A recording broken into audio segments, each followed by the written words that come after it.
భారత టీ20 జట్టు captain mister 360 player Suryakumar Yadav తాజాగా సంచలన నిర్ణయం తీసుకున్నాడు. అది కూడా బీసీసీఐ సెలెక్టర్ల నిర్ణయాన్ని ఎదిరిస్తూ సూర్య ఈ షాకింగ్ ప్రకటన చేశాడు. ఇది ఇప్పుడు ప్రస్తుతం నెట్టింట వైరల్గా మారింది.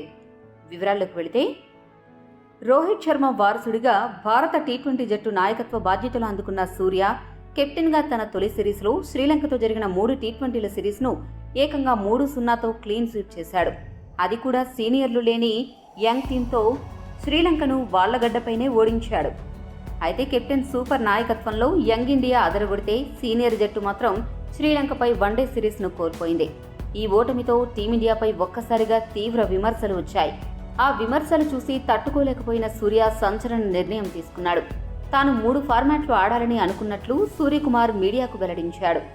సూర్యపై టీ20 బ్యాటర్ అనే ముద్ర పడ్డంతో అతడిని బీసీసీఐ లంకతో జరిగిన వన్డే సిరీస్కు ఎంపిక చేయలేదు.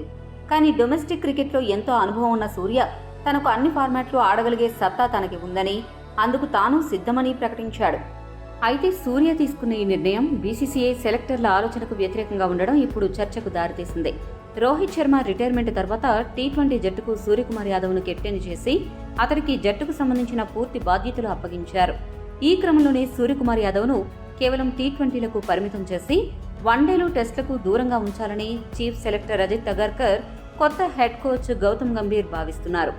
దానికి బీసీసీఐ నుండి ఆమోదం లభించింది.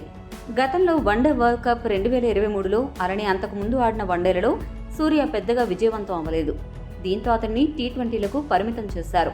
అయితే బీసీసీఐ నిర్ణయానికి వ్యతిరేకంగా సూర్య తాను 3 ఫార్మాట్లు ఆడాలని అనుకుంటున్నట్లు తన మనసులో మాటను బయటకు తెలిపాడు. మరి ఈ విషయంపై కోచ్ గంభీర్ ఎలా స్పందిస్తాడు అనేది ఆసక్తిగా మారింది. ఈ విషయంపై మీ అభిప్రాయాన్ని తెలపండి.